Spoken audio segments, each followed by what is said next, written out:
As a parent, the most important people in your life are your children, yet all too often our relationships with them are not as close as we'd like. Paul Axtell, author, communications consultant for Fortune 500 companies, and father of 5, has a new book, 10 Powerful Things to Say to Your Kids to Help Us Break Through. Paul, thanks so much for being here. Not only are you a father to 5, you're a grandfather to 13.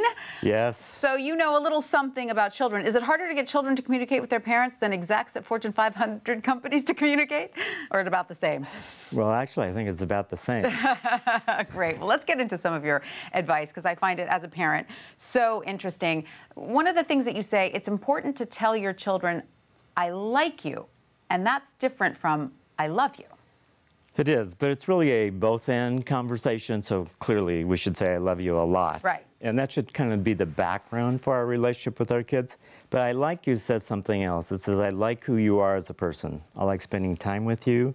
I like how you're turning out.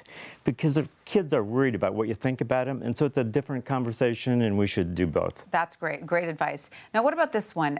How about we agree to? What can we accomplish with that?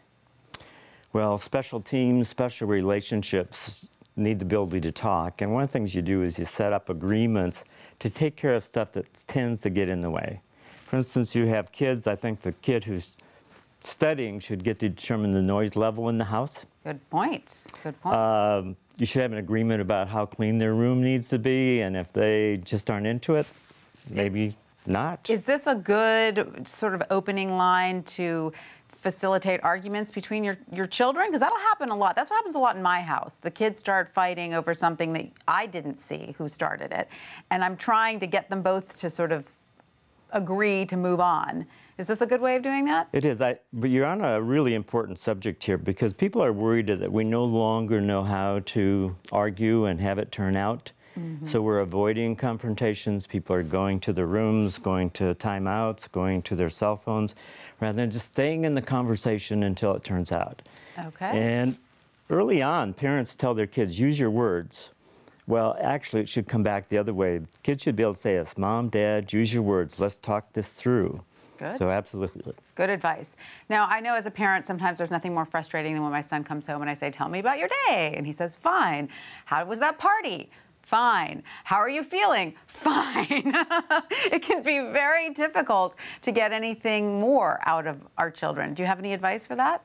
Well, first of all, they weren't saying fine when they were 2, 3, and 4. So you gotta say, where did they get it from? Well, they got it from us, which means oftentimes when they ask us about our day, we should say, wow, let me give you 3 or 4 things that happened today. Yeah. Basically, if you look at it, the question is poor. How was your day? It's a binary question, like, did you like the movie or not? So rather than how was school today, tell me what happened at school today. What did you learn that you think I should know? Was there anything that you really struggled with?